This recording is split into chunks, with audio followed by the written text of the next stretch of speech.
There's a saying, it's not over until you say it's over. It's not over till the fat lady sings. There's so many things about it not being over, right? And though he was expelled from school, he found his purpose, which is to motivate others through written and spoken words. Author and motivational speaker Romario Mullings joins us. Good morning, Romario. Welcome to Smile Jamaica. Good morning. Thank you for having me. It's awesome having you. Now, Neville and I have been saying this all morning that we say expelled footballer. We feel like, oh my God, but he's moved on from that. But let's deal with the elephant in the room. For sure. So this happened in high school. Talk to me a little bit about that. Your high school experience and what would have led to the school saying, oh my God, we can't manage Romario one more day. Tell me about it. I think growing up, I always knew I was it was instilled in me as I was a very motivational person. I was a very influential person. But at that time, I think I was using the influence, for the wrong purposes and to the detriment of myself. It was from small issues like wearing a pants that was not fitted for school, to getting a haircut that was not fit for school, to being thrown into a few of my classes because I knew I was still producing good grades. And the school just thought that it would have been the best thing for me to be removed at that time. But initially they wanted to get me expelled from the ninth grade, which was third form. But because of the grades that I was producing at the time, the board chairman of the school at the time decided that he wanted to give me a second chance to move on.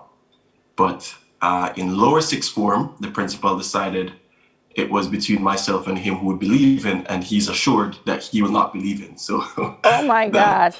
And I'm glad you're raising grades because, Romario, you had what, like 10 subjects? Yes, I took 10 CXCs in one sitting in 2012. I passed all 10. Yeah. Moved on to sixth form and did CAPE, passed all of my CAPEs as well. Yeah. So the energy, but not using it in the right way is what I'm hearing. Yeah. Yes, it is. What would have changed for you, though? What changed for you? Did it change when you moved from sixth form, from that school to another school, or was it afterwards? What changed? I wouldn't say the change, but the learning process started at Monroe. When I moved from Manchester High to Monroe College, the learning process started there. I started seeing a lot of different kinds of young men. I think Monroe is a better overall school that relates to molding men. The learning process started there. I realized that a lot of these at Monroe, they'd accept you for who you are as a person, and not you didn't have to try to be someone else to fit in the environment, which was the case when I was at Manchester High School. I left Monroe, went to UWI. I did 2 years at UWI.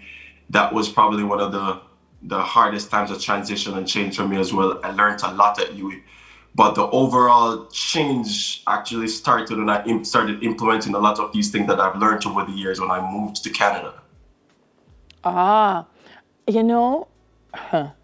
Romario, you've said so much in just this little short time, because I feel like our young men are sometimes left to develop on their own.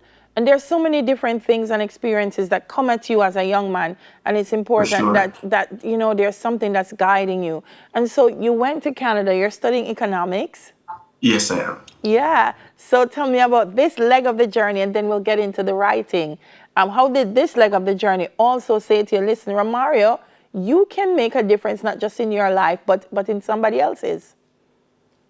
I came to Canada, and I think it opened my eyes to not just what was, in Jamaica, but the wider world.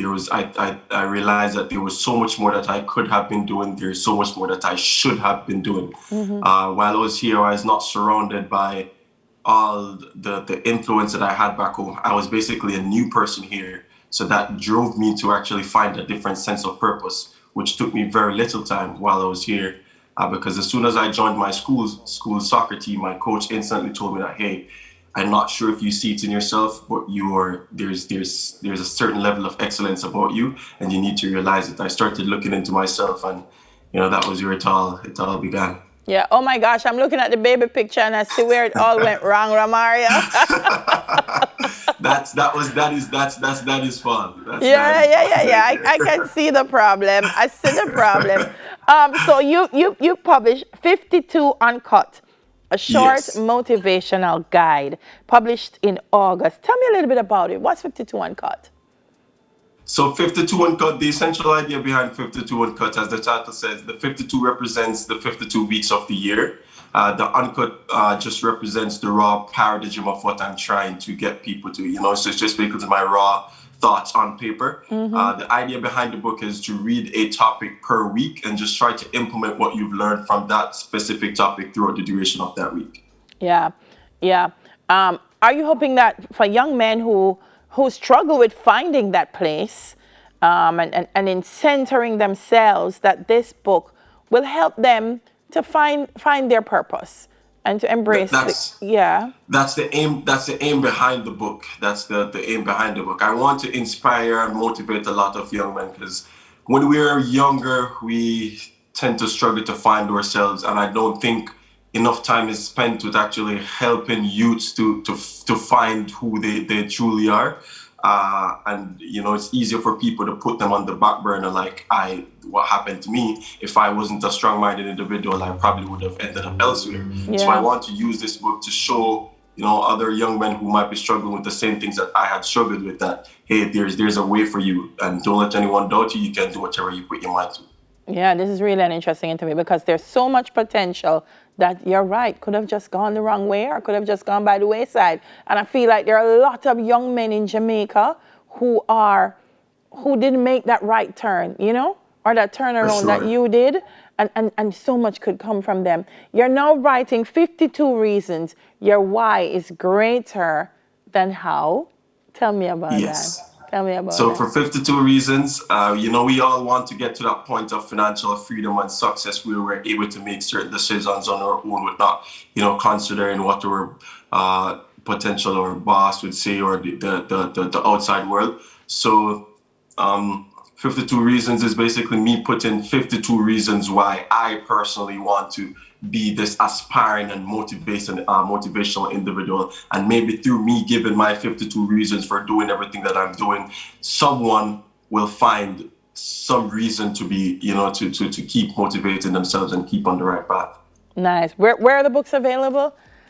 The books are available on all the Amazon platforms. It's available in an ebook on smashwords.com, on lulu.com. And there's an audiobook also available on Audible. Yeah, I'm going to give you one last word, Romari, because we've been talking about motivating young men. But I feel like your mom, you mentioned one of your teachers, that it's important for adults to step in the gap, that there is someone who will see the potential and stick with it. And so before you go, I want you to speak to those people who may be watching, who can make the difference in a young man's life and help him to see where he's heading, yeah? For sure, for sure. If you see the potential in someone, don't let up on them. Don't give up on them. Try to motivate them. Try to always, be that person to listen. Try to be that person to lend a helping hand and assist them. For me, luckily, I had a lot of good friends around me. Kudos to my friends. Thank you guys so much. To my teacher, Jody Ann Baker, who has always been there, my mom, my dad, my family, my aunt, Tashana Nation, Keisha Nation. It's just so, as you guys, just as I said, just once you see the potential, you know where this individual can go, just do as much as you can to ensure that they stay on the straight and narrow. Awesome talking to you, Romario, and I'm so proud of you for where you are now and for where I know that you will keep going. Greatness For is sure. in you, and please continue to embrace it. Thank you so much for speaking with us. No problem. Thank you so much. And I shout out to my mentor, RJ Dixon, Dr. RJ Dixon. Thank you guys so much for having me. It was a pleasure. Nice. Author and motivational speaker, Romario Mullings. 10 Minutes to Your Health comes up next. We'll be right back.